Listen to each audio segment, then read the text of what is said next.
നമസ്കാരം. പൊതുവെ അല്പം സഭാനുഭവമുള്ള ആളായതുകൊണ്ടാണ് ഇവിടെ പിടിച്ചു നിൽക്കാൻ വേണ്ടി ഇങ്ങോട്ട് വന്നത്. ഇത് സാധാരണ മലയാളത്തിൽ സംഭവിക്കാത്ത ഒരു സായാഹ്നമാണ് നമുക്കിന്ന് ഇവിടെ ഉണ്ടായിരുന്നത്. ആന്തോളജി വിഭാഗത്തിൽ സിനിമകൾ അപൂർവമായിട്ടുണ്ടാകും. പക്ഷെ നമുക്ക് ആരുടെ മുമ്പിലും ധൈര്യമായിട്ട് പറയാവുന്ന ഒരു ആന്തോളജി ആയിരിക്കും ഇത് മലയാള ഭാഷയെ സംബന്ധിച്ചിടത്തോളം. മനോരഥങ്ങൾ എഴുത്തുകാരൻ്റെ മനോരഥത്തിൽ കയറിപ്പോകുന്നതാണ്, കാഴ്ചകളാണ് നമ്മൾ കാണുന്നത്. അതിനേക്കാളും വലിയ ചേർന്നൊരു പേരും ഉണ്ടാവാൻ സാധ്യത കുറവാണ്. എന്നെ സംബന്ധിച്ചിടത്തോളം ഞാൻ വളരെ വ്യക്തിപരമായിട്ട് MTയുടെ ഇടപെടുന്ന ഒരാളാണ്. ഒരുപാട് കാര്യങ്ങൾ അതിനെപ്പറ്റി പറയാനുണ്ട്. പക്ഷേ അദ്ദേഹത്തിൻ്റെ ഒരു വളരെ പ്രത്യേകത എനിക്ക് ഇപ്പോഴും മനസ്സിലാകാത്തത്, അത്ഭുതപ്പെടുത്തുന്നത് അദ്ദേഹത്തിലുള്ള ചെറുപ്പമാണ്. ചെറുപ്പം എന്ന് പറയുമ്പോൾ എല്ലാ കാര്യങ്ങളും, സമകാലീന സംഭവങ്ങളെക്കുറിച്ച്, രാഷ്ട്രീയ, സാമുദായിക, സാംസ്കാരിക, സാമ്പത്തിക, സാഹിത്യ, എല്ലാ കാര്യങ്ങളെ പറ്റിയും അദ്ദേഹത്തിന് നല്ല കറക്റ്റ് അപ്ഡേറ്റ് ആയിട്ടുള്ള വളരെ പുതുക്കപ്പെട്ട ഒരു അറിവുള്ളതാണ്.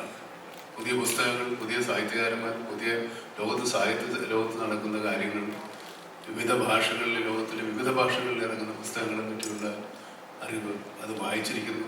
ഈ അടുത്ത കാലത്ത് ആ പേര് ഞാൻ മറന്നുപോയത്, അപ്പം വേണ്ടി ഞാൻ ഫോൺ എടുത്തപ്പോഴേ എന്നെ വിളിച്ചത്. എനിക്കൊരു പുസ്തകം കൊടുത്തയച്ചിരുന്നു. രണ്ടാം ലോകമഹായുദ്ധ കാലത്ത് നടന്ന ഒരു സംഭവ കഥയെ ആസ്പദമാക്കിയിട്ടുള്ള ഫിക്ഷനാണ്, ഒരു ഡോക്ടർ ഫിക്ഷൻ. ഈ പുസ്തകം എനിക്ക് അശ്വതി കൊടുത്തയച്ചു. എനിക്ക് തന്നേക്കാൻ പറഞ്ഞിട്ട് MD 2 പുസ്തകങ്ങൾ എന്തെങ്കിലും ഒന്നാണ്. പക്ഷെ ഞാനത് വീട്ടിൽ കൊണ്ട് വെച്ചിരുന്നു. കുറേ കഴിഞ്ഞപ്പോൾ അത് എൻ്റെ മോളെടുത്ത് പൂർണ്ണമായിട്ടും വായിച്ചു. എന്നെ കൂടെ അത്ര വായിക്കുമ്പോൾ എത്രയുള്ള ബുക്കാണ്. അപ്പോൾ എൻ്റെ മോള് വായിച്ച് ഇഷ്ടപ്പെടുന്ന പുസ്തകങ്ങൾ വായിക്കുന്ന ആളാണ് അദ്ദേഹം. അപ്പോൾ ഞാനും അദ്ദേഹവും തമ്മിൽ വളരെ ദൂരമില്ലെങ്കിലും എൻ്റെ മോളും തമ്മിൽ ഒരുപാട് ദൂരമുണ്ട്. പക്ഷെ അവരറിയുന്ന സാഹിത്യത്തിലേക്ക്, സാഹിത്യ കാലത്ത് ജീവിക്കുന്ന ഒരാളാണ്.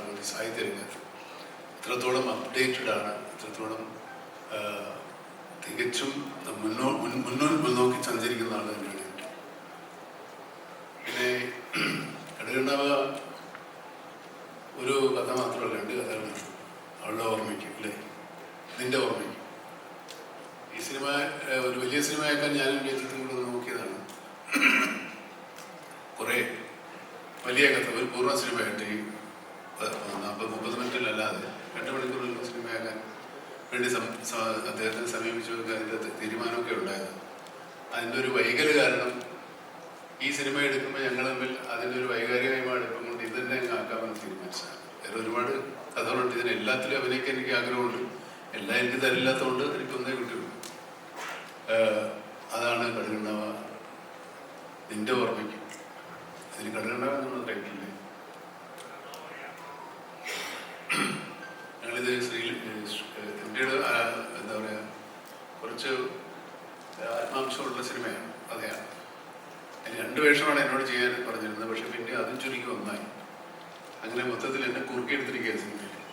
കുറച്ചേ ഉള്ളൂ, പക്ഷെ നല്ല ഒരു നൊസ്റ്റാൾജിയ ഉണ്ടാക്കുന്നൊരു സിനിമയാണ്. നമ്മളിൽ പലരും MT വായിക്കാൻ തുടങ്ങിയ കാലത്ത്, അല്ലെങ്കിൽ അങ്ങനെയുള്ള സിനിമകളെ നമ്മൾ ഇഷ്ടപ്പെടാൻ തുടങ്ങിയ കാലത്ത്, തറവാടും വിദേശത്ത് പോയ അച്ഛനും ഒക്കെ ആയിട്ടുള്ള ഒരു കഥ.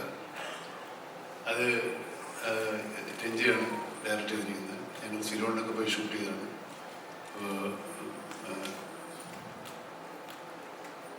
മഹേഷ് പറഞ്ഞ പോലെ ഞങ്ങളും ഫോറിലാണ് ഷൂട്ട് ചെയ്തത്. പടം മഹേഷിൻ്റെ ഇവിടെ കാനഡയിലാണ് ഷൂട്ട് ചെയ്തത്, ഞങ്ങളുടെ പടം ശ്രീലങ്കയിലാണ് ഷൂട്ട് ചെയ്തത്.